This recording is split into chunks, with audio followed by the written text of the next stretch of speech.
So I'd like to let you know that this top is one of the ones from my Dia & Co box. It's super cute. It reminds me of that dress I had. Remember that green dress I had for a while? That Was that from Liberty Blue? H&M. H&M. Yeah, I love it. It's really comfy. And it's 3/4 length sleeve, which I believe most things should be in my life. And yeah, big fan. Thanks, Amber at Dia & Co for being my personal stylist. Doing the best there, Amber. I went with Abby colors today. I don't usually, but today I was like, I did the same thing you did yesterday where you were like, I can't decide. I was like, blue and yellow. They go together. And you know how I know they go together? Because they're my corporate colors. Because they're on everything. Yeah. Eleanor showed me a picture of the guest room that we get to stay in a little bit. And there's a blue bedspread and a yellow bedspread. So it's either that she supports the Ukrainian refugees or she's one of our staff members. It can go either way these days. It's both. It's a both and. We can do both things, as we keep saying about Ukraine. We can do both things.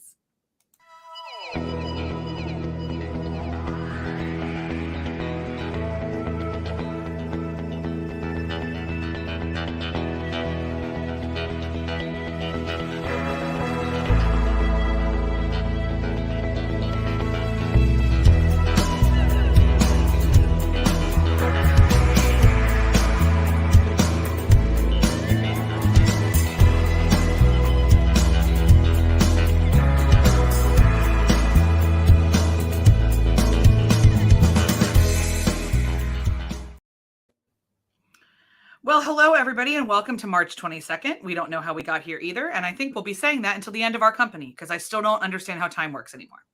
I don't, and I looked at the calendar today, and I keep expecting it to not be March, because this month has felt so long. So long. I know, I was talking to my mother on the phone today, and I was telling her, like, everything we have going on, and she goes, that's a lot. I was like, and we've done all of that in the last 4 weeks. Yeah. Like, what? It's like, I know it feels like New Year's was at least 10 years ago, but it's not. It does. No, I know. I think that's part of it is like we have this wonderful sense of urgency and all these fires going, and we went like we're gaining all this momentum, and so it feels like the momentum should make time move faster, and it's not. It's not. But what does move, and one of the things that we always have in the fire is our empathy exercises. So we're going to crack on with those. And the first one up is from Dr. Aaron. Yes, I'd like to thank my friends at the Skim for literally doing the Lord's work and skimming the news and telling me what I need to know every day, because that's about most days the capacity I have to understand what's happening in the United States and in the world is the length of the Skim email. And they also gave us this handy article about how the NCAA women's basketball March Madness tournament is changing history. And too long didn't read. Last year's tournament, there was the exposure of a lot of gender bias by the NCAA against the men's and women's competing teams and tournaments, shocking no one. Huge inequities between the women's and men's locker rooms. If you remember that picture, like going viral, one of the women's basketball players took a picture of like the sad locker room. Women were given different foods, different COVID-19 tests, different swag bags. It's just not great. It's not a great look. So the NCAA said, we're going to do a commission on gender equity and see what we can come up with. And what they came up with was some things that were kind of surprising. For the first time ever, the women's NCAA tournament will officially be called March Madness. Now, like, raise your hand if you knew the women's tournament wasn't also referred to as March Madness. 100%. I just have always referred to it as March Madness. I didn't ever clock that it wasn't officially called that at all. I was today years old when I learned that, or whenever I read this article. Also, for the first time, the women's tourney is starting with the first four, aka the first teams to hit the court to see who advance in the first round. The men's tournament has had 68 teams and the first four since 2011. So, I mean, we're excited to see, this is what we want to see happen with gender equity commissions, is the recognition that it's not just access to resources, but the language that we use around things that shape how we understand the difference. And so, you know, if you have the time and the inclination to watch college basketball, make sure you watch some of March Madness women's basketball too. And there's always exciting stuff happening. If you are not a follower of women's basketball, there is even more upsets in women's basketball bracket than in the men's bracket this year. So have fun. Basketball is not my joy. No. But I do love following a good upset story. So I have followed a few of those. But we love sports. Yeah, we never talk about basketball. We never watch basketball. And yet it ends up on the TV screen during March Madness. It's like, because... Like, I don't even want it there. It just is. I went downstairs the other day and my mom was like, I'm watching Duke. I was like, okay. And I think if I was neutral on it, like I watched a lot of it. Obviously, like when I worked at Baylor. Yeah. And our like teams were in the Final Four. And like, of course I watched. But I've come to realize that I do not care for the noise of sneakers on linoleum. And that is what, like, when I talk to people who love college basketball, they find that noise soothing. And I'm like, okay. Totally cool. It's a little bit like, I think it's like what you grew up with. Like sure. My husband finds Formula One really soothing, and I find it like fine or aggravating depending on the day. But like soothing is not a word I would use now. The sound of baseball commentary is soothing. Right. So, you know, it's what we do. Anyway. But any who's a what's it's, we love sports here at Abbey Research, obviously. Awesome. And we also love 6ABC and Jim Gardner, and who is on your screen right now if you're joining us on the telly. And the news that they're broadcasting that everybody has been talking about, and a lot of the Twitter has its arms up and about, is that Lia Thomas became the first transgender woman to win the NCAA swimming tournament. She set a season best time of 4 minutes of 33 and 24 seconds. We want to absolutely acknowledge Lia's incredible achievement.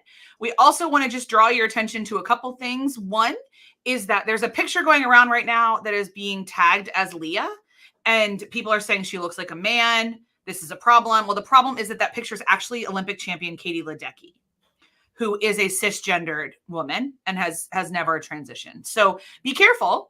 It also says Katie Ledecky's name on her hat, like on her swim cap right in the picture. So this is just one of those times in which people are really lazy. And we just believe everything on the internet. So I was like, hey, that's Katie Ledecky. And the other thing is that if you look at Lia's times, both pre and post transition, she actually lost quite a bit of time after transition. And some of that is because of the different hormones, and some of it's because of the different muscle tone, and some of it's because of a growth spurt she had. And some of it, swimming is a much more about the physical alchemy of your entire body than a lot of people realize. And a lot of times after physical changes, swimmers lose time. That's just how it works. And if you look at all of her times, she is actually behind her post-transition time. Like, it's not like she's gotten an advantage. So we haven't really waded into the transgender students in sports commentary. This would be our first time. So we don't have resources to send to you or kind of anything else.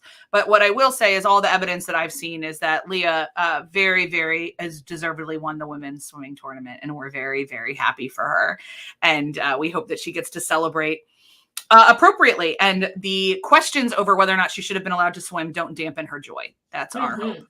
Yes. Speaking, though, of maybe some ways that we should ask questions differently, because I don't think that by itself, the debate around what to do with transgendered bodies in gendered competitions is innately bad. I do think it's being had in bad faith, but I do think that some of the questions are not inappropriate.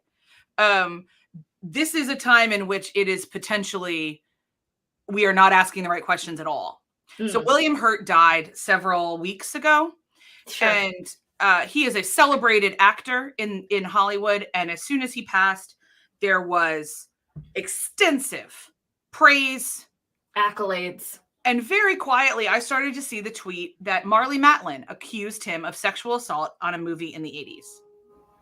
And I read it, and evidently this is something that like everybody knows. No one questions whether he did it or not. He just got to keep working. And now his partner, Donna Kaz, has come forward since his death, and she is a writer, a genre, and a former. You know, they broke up during his lifetime because he was abusive to her physically and verbally. And this article that we will link in the show notes is entirely about surviving that abuse, and then also what it felt like to watch him be praised after his death and how that felt like.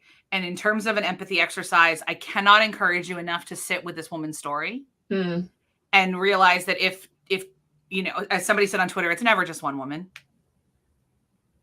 especially not when you have had as much power in culture as William Hurt had and be in the industry that he was in. It's never just one woman. I've not heard anybody say that Marlee Matlin has made any sort of commentary after his death, but I hope that she has processed the accolades similarly to the way that Miss Katz has, and has been able to process them in a way that brings them closure. So there is no transition to the next one. We're going to end up talking about Disney and racism. So here you go. I know. I was just thinking that, like, as you were finishing that up, I was like, what's my transition? What's my transition? No, there isn't one. Except, you know, coming to you live from your Indian country correspondent. This news story was something that came across my Twitter feed as pretty much right after it happened, because I follow a lot of Indigenous folks on Twitter, and they were rightfully upset about the performance at Disney's Magic Kingdom in Orlando of the Port Neches Groves Independent High School District. So it's the Port Neches High School. And they performed in the parade with the racist imagery and chants that were deemed by lots of Indigenous folks to be offensive and racist. Yeah, like it was just north of singing "I'm an Indian," like an Indian too from like from Peter lyrics, Pan. Like it was blatant. Like the lyrics talked about scalping people. It was almost impressive in its audacity. Like, yeah, it's akin to, like, for me, it's one of those things, like, you know, if you look at when the Braves were in the World Series or in the playoffs in the last baseball season, and the tomahawk chop that was happening was really upsetting. And that happens at the Kansas City Chiefs games, and it's this like massive performative racist chant. To have it be like on this kind of stage of the Main Street Parade makes it a lot more like sharply visceral. So this is one of those, you know, empathy exercises. We talk about language and representation all the time. I have talked ad nauseum on this channel about the negative impact psychologically that racist mascots and stereotypical mascots have on Indigenous folks across this country. We have the actual data to back it up in terms of research into the impact on the psychological and emotional and mental well-being, especially of young Indian folks across the country, and what it is like to see themselves represented in this way. It's not good, y'all. And it's upsetting to see how many people are still defending Port Neches. Disney's even statement was that it regrets, like in this news report that we're sharing here with you, it says that Disney's claiming that there was a difference between the video that was submitted by Port Neches and the performance, and that's the rule they're changing. So changes policy after school's Native American chant has nothing to do with the racism of it. It has to do with the fact that they are saying they were misrepresented in terms of what the content of the performance was. Never mind the fact that Port Neches does this a lot when this particular troupe performs.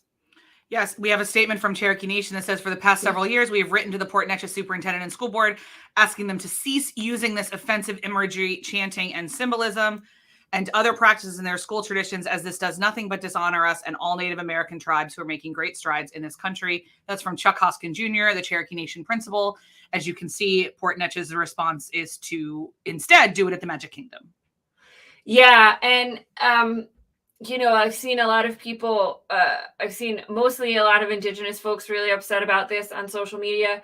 And I've seen a lot of white folks defending it, saying that it is honoring the Cherokee people specifically and Indigenous people. And this is often the argument that's made about these. We're not doing it derogatorily. We're doing it to honor the tradition and the heritage and everything. And this is the murky water where we need to really be asking these groups and listening to them, asking them if this is how they want to be represented, if they in fact find it honorable, and listening to them when they tell us that it's not. And this was not a specific incident I was aware of before it broke the news. But as I have done some researching back, this is something that Cherokee Nation has been trying to get Port Neches to stop doing for some time in a lot of their performances. So another reminder that empathy means understanding other people's perspectives and how they see the world, listening to them, and in fact, respecting them, especially when they tell you you are being offensive and harmful. And when your mission statement is that you are committed to diversity, equity, and inclusion in your school district, we would encourage you to actually be committed to diversity, equity, and inclusion in your school district. I know. When I saw that at the end of that video, I was like, oh, excuse me? Cool. Not a great look, Port Neches. Port Neches, if you're looking for some help with DE&I training, the good doctors would love to help you out. And if you would love to know about what the other means, we'd love to direct you to almost Dr. Sonia Pemberton. Because yes. Yeah. No, Slate, can we stop? Thank you. Stop yelling at me, Slate. So, there are things I love about Slate, and there are things that make me want to throat punch something, and their pop-ups are not great. So this one comes from me. The transition is just, again, that we ask more questions and we listen more. This is an op-ed on it's their jurisprudence thing. I do appreciate how much Slate covers law, which a lot of other outlets do not. Yeah.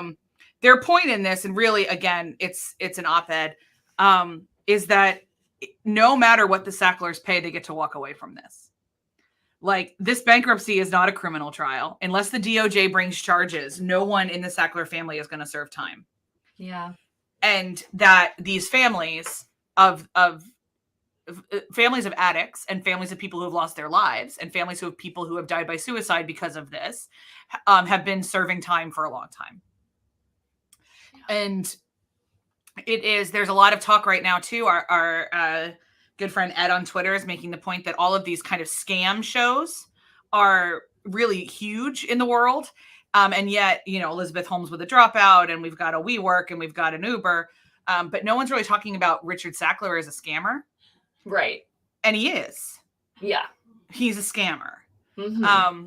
And they're all, like, the number of times that we've recognized Purdue's practices in Theranosis has been disturbing. Too many. Too many. It's been too many. So no one's talking about Richard as really one of the preeminent scammers.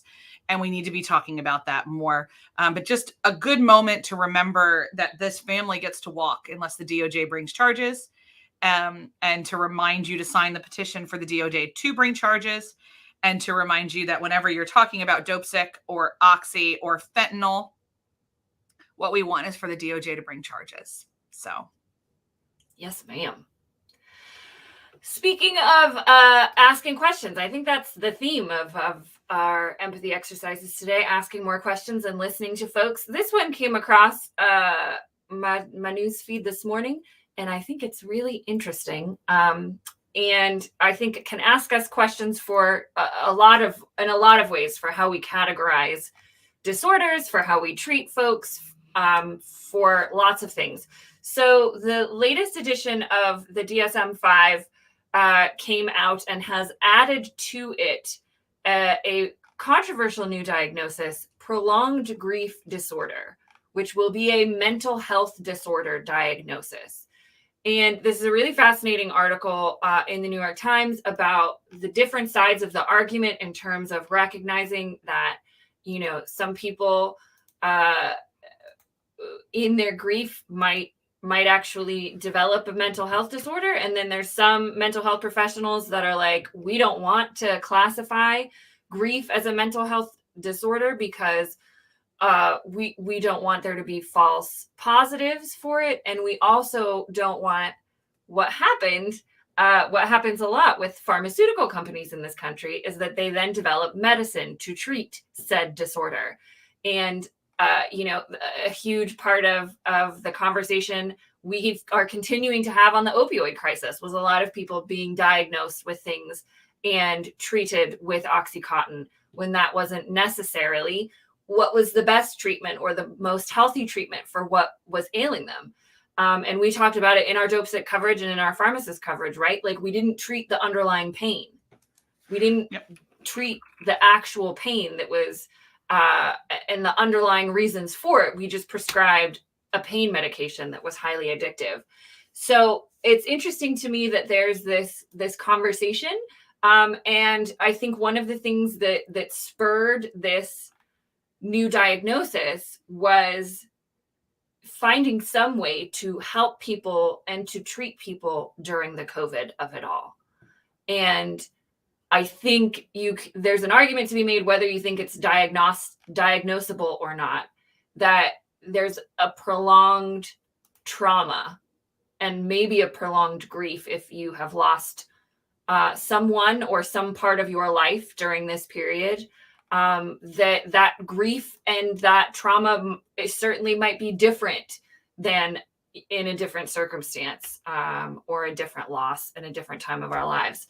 So it's an interesting one to me. I just wanted to flag it and have a little bit of a discussion about it and make sure that we categorized it as an empathy exercise for understanding that grief looks differently for everyone and that there is no linear progression, et cetera, et cetera. People can be in grief for a very long time. Whether or not either of us agree, you're the one who's actually trained. Oh, yes, I do not. It is not. No, I do not want it to be a condition. No.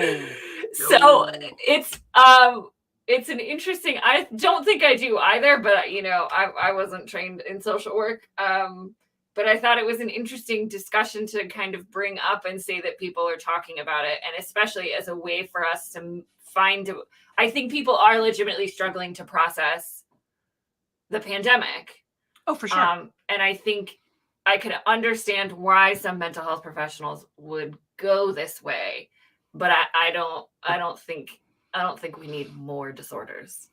And one of the things that's interesting about anytime we making something a new disorder is that you get like psychiatry and social work and counseling, and like there's a lot of different ways people come at mental health treatment.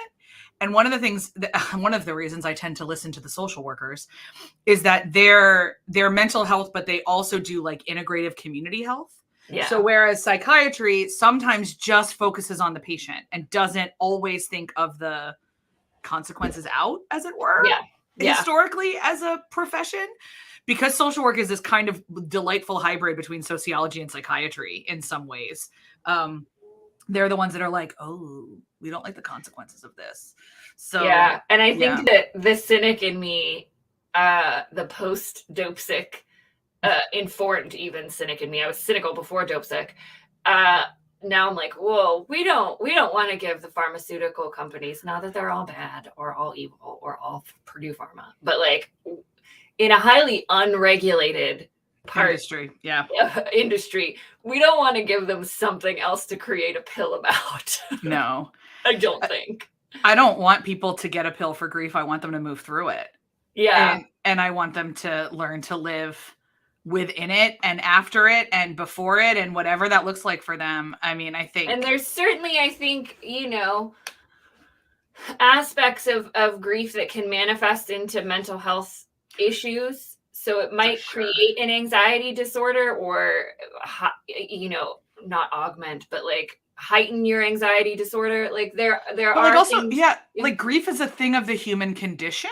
Yeah. Like anxiety is not something everybody experiences, which I'm so thrilled for them. But like all of us ostensibly, even sociopaths at some point grieved. Like, yeah. So why do we want to? Yeah, no, that's a no. Anyway, that's a no. But it's a yes. What is a yes, Kristen? American Ninja Warrior. Oh my gosh, I know. I'm sure like 3 of you that are going to listen to this, because everyone is like, what the hell are you doing talking about American Ninja Warrior? We would love to tell you the story of why we are talking about American Ninja Warrior. Why are we talking about American Ninja Warrior? One of the times that we were together at my humble abode, we were very tired, and I don't remember why, but it was just one of those times where you wanted something on the television as background noise while we ate. that didn't require any level of participation from us. Nope. And it was during one of the weekends in which it was last year, because it was still when we had like NBCSN. Yeah. And NBCSN was running an American Ninja Warrior marathon. So we're like, what the hell? We'll throw this on. Like, it can't be any worse than American Gladiators. Right. And what we very quickly realized is that what we got really into, I thought I was watching it for the Schadenfreude of I wanted them to fail. And probably for the first episode, I did. I was rooting for them to like fall in the water because that was entertainment. Yeah. And then I started paying attention. Mm-hmm. And I started realizing that I really wanted them to climb that wall and hit that bell. Like, I really wanted them to do it because this appeared to be very important to them. And it wasn't something I understood, but I can accept that it was very important to them. And I want to cheer them on. Amazing. So then we just keep watching it, like when it's on. Yeah. And we've now progressed to like actively binging it on Peacock. Intentionally. And what we have discovered, especially we are watching currently, the three of us, the way through season 12, which was the COVID season. The 2020 season, yeah. And what we have really put together is that they have managed, because the only standard to get on the show appears to be, can you get on the show? Like, can you physically qualify? Yeah. It has magically become the most inclusive show on television. I think, like we've said, the only intersections we have not physically seen yet is somebody who is transgendered. We have not seen somebody compete who is trans. Right. Doesn't mean it hasn't happened. Just means we haven't seen it. And we have not seen somebody compete who is, because of maybe the physicality of it, but we have definitely not seen a woman who is over a size 2. Yes, and we have not seen, to my knowledge, unless you guys have, someone who is explicitly autistic. We have seen, I don't remember the name, but we do have somebody who is explicitly autistic. Yeah. Yeah. So, I mean, y'all, we talk about intersectionality here all the time, and all the different ways that we are human beings and all the different parts of us. And honestly, the last time I was at your house, the three of us were sat watching it going, I'd never seen a show this inclusive before. There are people who compete who are deaf. I haven't seen a blind person yet. There are people. Don't worry, they'll figure it out. There are people with genetic disorders that impact their size and their weight and their ability to do things. There was a man with Parkinson's. There was someone with cystic fibrosis, and she wore her like chest. What are they called? Like her breathing harness? Yeah, like her breathing vest that like helps her lungs move. There was a guy with asthma who like stopped in the middle and got his inhaler. So we see and they're from all over the country, and they have all different kinds of stories. The 2020 stories are focusing a bit more on pandemic related issues. So we do have they're doing a special honor for first responders, which is nice. But there's also, and I think for me, one of the biggest surprises, it is a show that does not shy away from allowing people to be quote unquote political, or to talk about things that were highly politicized at the time. And the example we get in this season is the founding of a group called Ninjas for Black Lives. And it happened during the Black Lives Matter, obviously, protests that were widespread across the country after the murder of George Floyd, Ahmaud Arbery, Breonna Taylor. And I think it was Najee Harris from Philadelphia was one of the ones who started it. He's been a ninja veteran, as they call him. He's been around the show a lot, and got together, and they all decided to like start this organization that sells t-shirts and fundraises and gets information to talk about the experience of being a Black human in the United States. And there was a wonderful, and this is where the inclusive communities stuff comes in. And then I'm sure you also want to talk about the t-shirts and the community of it all. But there was a wonderful sense of solidarity in the number of competitors that were wearing t-shirts or patches, or like one looked like a tattoo on his arm. I don't know if it was real or not. in support of Ninjas for Black Lives. People of not every gender, but men and women, across the racial spectrum, that were competing were showing solidarity. And they did some really nice, montages and voiceover B-roll pieces to describe how they felt about it. And, I thought the two hosts, Mike and Akbar, do a really great job of like letting the contestants be the show. I mean, they're very entertaining and we love them and their commentary, but it's a very similar like vibe to Jeopardy, I think. And The Amazing Race. Yeah. And The Amazing Race, where like it's supposed, like the host is there to help, but the focus is supposed to be on them, on the competitors. And so they did this thing, and the people who watch American Ninja Warrior feel very invested in the competitors. And so they were like, we want to tell the story that's important to these people and the people who, cheer them on. And so we're going to do this. And it wasn't done in a way that was judgmental. It wasn't done in a way, it was just like, these are human beings and this is their story. And also no one, to our knowledge, there was not pressure for every competitor to wear the patch. Right. There was a lot of competitors that didn't. And it wasn't pointed out. Right. There wasn't like a thing of like, well, they don't support Black lives. And like, which is a way that this could have gone in the kind of Hollywood performative justice of it. Instead, it was like, hey, this matters to me and that matters. So they would say like what someone else's cause was, and that's kind of a thing. So yes, I would love to talk about the t-shirts. Oh my God. Y'all. So one of the beautiful things about this time in the world is that everyone and their mother has a Cricut. And so we all seem to be able to get custom made t-shirts these days, which I love. And so competitor, like the people that back in the before times when they would have these live events, which I'm assuming they're going to have again this year. So this summer we will be watching live with the rest of the country, and which we've never done before.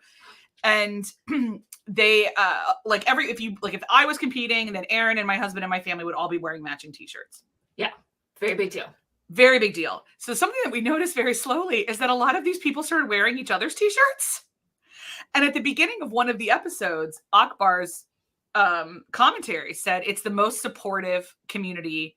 What other sport has competitors training with each other? Yeah. And I sat there for a minute and I was like, I don't think any of them, because even like, I mean, like swimming, but like you train as Team USA. Team USA does not train with the German national team. Right. Yeah. And so like, but this is like the people that you are directly competing against, you are training with, because ultimately you're only competing against your body and the clock. And these obstacles. Yeah. And you could nail getting through one of the obstacles every single time in your gym and then get there on the day and fall off. Right. And so it's this beautiful ability for them to push each other and get really, I mean, I'm sure there are marathon runners that train with each other, but not on this whole scale that this cottage industry has arisen where people run ninja gyms and they train each other. And they like, when I saw them, a bunch of them though, wearing each other's t-shirts is when I just went like, okay, I've never seen this before. And I don't think this is how the show started off. I have threatened several times to buy all of the past seasons and start doing a sociological analysis of the show, and don't believe that I won't at some point. But we might. But I think like, because when we watched the 2016 episodes that come up sometimes, this isn't the same kind of vibe. It's very macho. And I think it's part of it is the COVID of it all, because you would have your family in the audience and there was actually a live audience. And so I think part of this is that the filming of the 2020 season was only competitors. There was no audience. And so in order to show people on the sidelines, they like would show, you were allowed to have two competitors, two fellow, ninjas on your sideline while you were running. And so then they would wear that, and I don't know whose idea it was, the shows or the ninjas. I would imagine the ninjas. So, because not every team did it. Like it wasn't mandatory. Yeah, to wear the t-shirts. And then you had competitors sometimes who were a part of that season or past competitors who were on Zoom. So they had the family on Zoom, obviously, and friends or whatever. And a lot of times they would have competitors because a lot of these people are friends. And in quarantine together. Yeah. they train together at the ninja gym in Chicago. There's a lot of ninjas from Chicago. That's a different sociological analysis. But then they would have the t-shirts on. And I remember just looking at you and your husband and being like, okay, is he just sat there with like a stack of t-shirts in the order of competitors? And he's just like, every commercial break, he's like, flips another one on. But it's such a beautiful, like, expression of community. I am here for you and you are here for me. And like, you know, it may seem cheesy that they have, some of the names are really cheesy for their different ninjas, and some of the, you know, one of the logos looked like a uterus and we were a little confused about that, but it's such a beautiful thing to do. And to just sit there and be like, okay, I'm done, I'm out, or I'm on to the next round, doesn't really matter, I'm done, I'm cheering for you right now, and I want this for you because you want it for yourself. And it's just been really comforting, I think, to sit with the niceness of humanity, what inclusivity looks like, which is just everyone gets to show up on their own terms. On their own terms. We teach this all the time. What is inclusivity? We're all diverse people. It means you get to show up how you want. And that's what the show does. The show's like, show up how you want. You want to like run the course dressed in a Tarzan outfit and call yourself the Tarzan ninja? Go with God. You want to do MC Hammer pants and crazy glasses? You want to do a skit with another ninja to start your whatever. Bring yourself, enjoy, and hopefully you make it to the end. Don't worry, we'll talk about this again. But we're going to hit pause here because we want to let you guys know that for all of you that missed this conversation, don't worry, it'll come up again, especially this summer when we may run out of other things to talk about. We may start giving you empathy exercises and then a summary of this week's American Ninja Warrior. We'll let you know. But next week is one of our annual traditions in which we will break down the Academy Awards. This telecast does not promise to be any better than last year, despite them tricking us into having 2 women of color as the hosts.